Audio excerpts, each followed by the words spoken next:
Hola a todos, mi nombre es Ezequiel Lanza y actualmente me desempeño como Open Source AI Evangelist en Intel. También tengo un rol en la Linux Foundation AI and Data como Chair y Board del Comité Técnico. Y para mí es un enorme placer estar acá en los talleres de Gen AI y más hablando sobre agents, agentes, que es algo que me ha apasionado por los últimos 5 meses, 6 meses o más.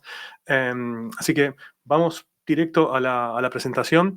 Mi idea para hoy es darle una introducción sobre qué son los agentes, cómo se pueden usar, para qué sirven y en realidad qué es lo que son básicamente. Entonces voy a dar una pequeña explicación de qué es un agente. Después vamos a ahondar un poquito en la importancia, qué es, por qué son relevantes, cómo se usan, cuál sería la aplicación de ellos. Todo esto va a tener un GitHub, una repo, que donde tienen el paso a paso explicado de cómo implementarlo.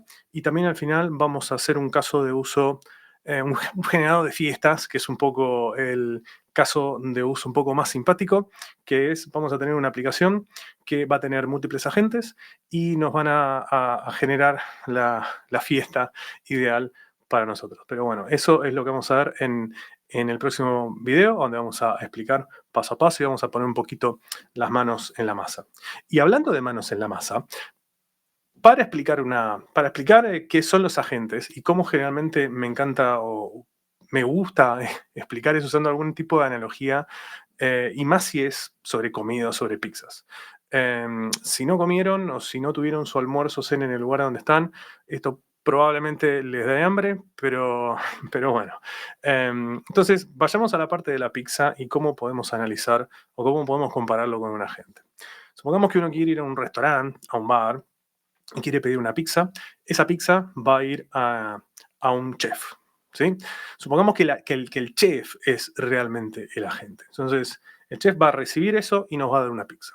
Ahora, tratemos de pensar cómo generalmente funciona un chef, ¿no? Un chef recibe el pedido, tiene el cerebro que decide qué herramientas va a utilizar, ¿no? Entonces ve con todas las herramientas que tiene disponible, primero si sabe hacer la pizza, si tiene el conocimiento para hacerla. Supongamos que no tiene el conocimiento porque es una pizza especial, porque es una pizza nueva, porque no tiene todo el conocimiento, va a ir a su libro. Va a ir a su libro de recetas que tiene, donde tiene todas las pizzas italianas, por ejemplo. Entonces va al libro y recibe o saca la receta para hacer una pizza. Con esa receta en la mano, va a agarrar y va a decir, bueno, ¿cuáles son los instrumentos que necesito? Necesito un palo de amasar, necesito una cuchilla, necesito todo las herramientas que puede llegar a necesitar para hacer esa pizza. Entonces, va a utilizarlas, va a agarrarlas y va a preparar, por ejemplo, la masa, ¿no? Tiene la masa, la salsa y el queso, por ejemplo, o el que sea. Todos esos ingredientes los hace en algún lugar, ¿no? Una vez que tiene esos ingredientes, una vez que tiene ya la masa o el molde, el próximo paso es ponerla en el horno. Entonces tiene que ir con la pizza al horno y la va a cocinar 10 minutos, 15 minutos, esperando que no se pase, y va a tener la pizza como resultado final. Una vez que tiene la pizza, va a agarrar esa pizza y se la entrega al usuario final. Esto es básicamente el proceso, más allá de que me dio hambre, esto es el proceso que hace un agente. Un agente recibe la pregunta, decide en base a las herramientas que tiene disponibles, y esto es muy importante para tenerlo en cuenta, en base a las herramientas que tiene disponible, las usa y toma una decisión o hace una decisión en base a la respuesta que le dieron cada una de las herramientas. Esto es muy importante analizarlo y básicamente eso es lo que es un agente. Podemos darle muchas más respuestas o definiciones más avanzadas o más fancy, pero la realidad es eso, es una aplicación que utiliza otras tools, otras herramientas y nos da un resultado. La lógica adentro puede ser muy inteligente, puede ser muy autónoma, que es como lo vamos a ver en los ejemplos, pero no es nada más que eso. Pero ¿por qué es importante eso? La realidad es que si hablamos de los LLMs, un LLM es cuando van a Hugging Face, cuando descargan los modelos, estoy hablando solamente de los modelos, por ejemplo, GPT, puede ser Llama, puede ser Mistral, puede ser Falcon, todos esos tipos de modelos es solamente el LLM. Cuando ustedes van a ChatGPT o cuando van a Gemini o cuando van a otro tipo de aplicaciones que son aplicaciones, que no son solamente el modelo, esas aplicaciones tienen mucha más inteligencia y hasta tienen agentes adentro que están funcionando. Pero lo que dan los agentes es, si hablamos solamente del LLM, el LLM es un modelo que fue entrenado con muchísima data, muchísima información, pero es un modelo estático. Fue entrenado hasta determinada fecha, hasta 2021, 2022, o depende del modelo, va a contener información hasta esa fecha. ¿Qué pasa cuando queremos consultar alguna información sobre una fecha que es actualizada o sobre algo que está en nuestra base de datos?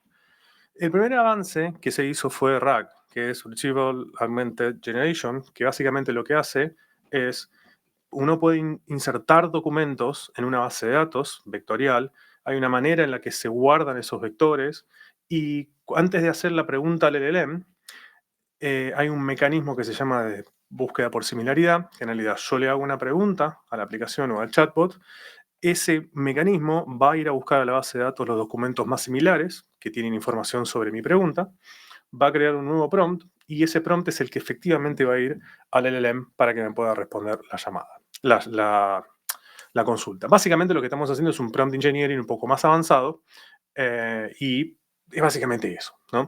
Pero eso es RAG, fue un avance enorme en los últimos años, pero igualmente nosotros necesitamos conectarnos con el mundo externo.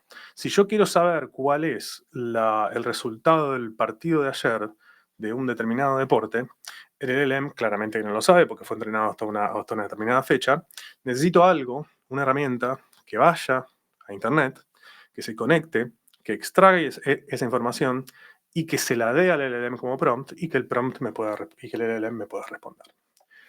Entonces hay una necesidad, y por eso es muy útil para GenAI, que no es solamente generar un contenido o una respuesta sobre algo, o cosas matemáticas, por ejemplo.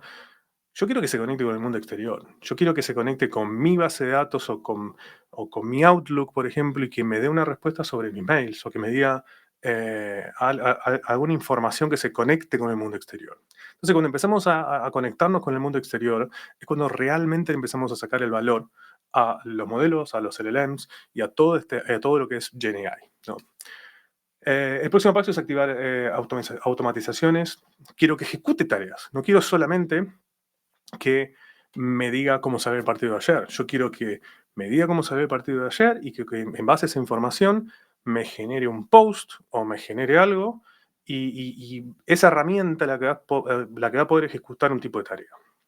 Entonces, puedo activar algún tipo de automatizaciones en ese tipo de aplicación y puedo hacerlo también que sea específico en tareas, en algunas tareas mías. Yo puedo tener un agente que es específico para medicina, por ejemplo. Puedo tener un agente que sabe cómo buscar una base de datos puntual. ¿Por qué? Porque esa base de datos tiene un formato particular y tiene una manera particular, y etcétera.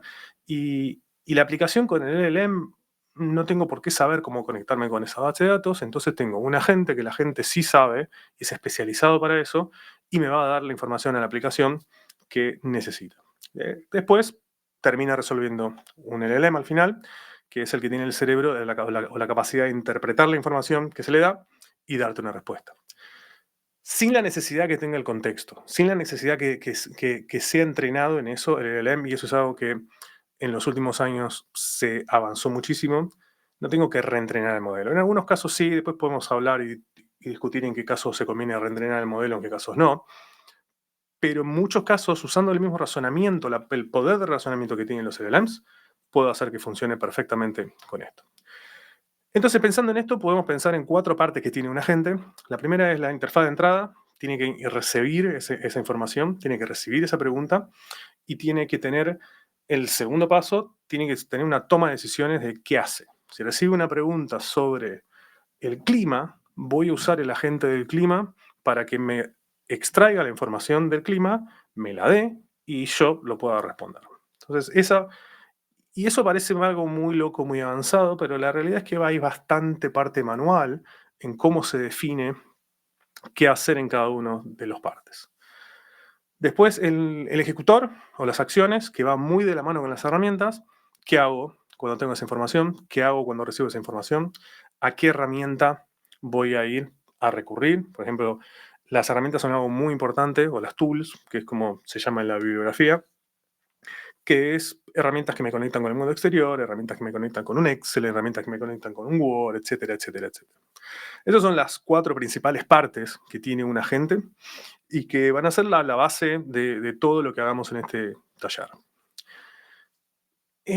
Cuando uno lo quiere usar o implementar esto, claramente usamos APIs, usamos frameworks, usamos frameworks que generalmente si conocen LangChain, LangChain provee una API para que uno pueda configurar los agentes, que es lo que vamos a utilizar en el ejemplo. Pero después hay muchos otros que la realidad cómo varían ellos es el tipo de funcionalidad que te dan. Uno te da más automatizaciones, otro te ayuda más en el deployment. Por ejemplo, BAI, que es un proyecto de IBM, eh, es un framework muy fácil para usar, pero en realidad, como es un proyecto open source, quieren que la gente, o que el ecosistema, empiece a contribuir tipos de agentes puntuales o tipos de agentes para algunas cosas. Entonces, cada uno puede contribuir su tipo de agente y desde el framework uno puede utilizarlo dentro de su aplicación. Todos con diferentes enfoques. AutoGPT es muy customizable, es muy fácil para usar, pero te permite muchísimas customizaciones, que si tu caso es querés customizarlo o querés ir bien en el detalle porque tengo un agente específico, AutoGPT puede ser la mejor opción, pero siempre lo que tiene bueno es que todos estos proyectos open source nos dan opciones para usar.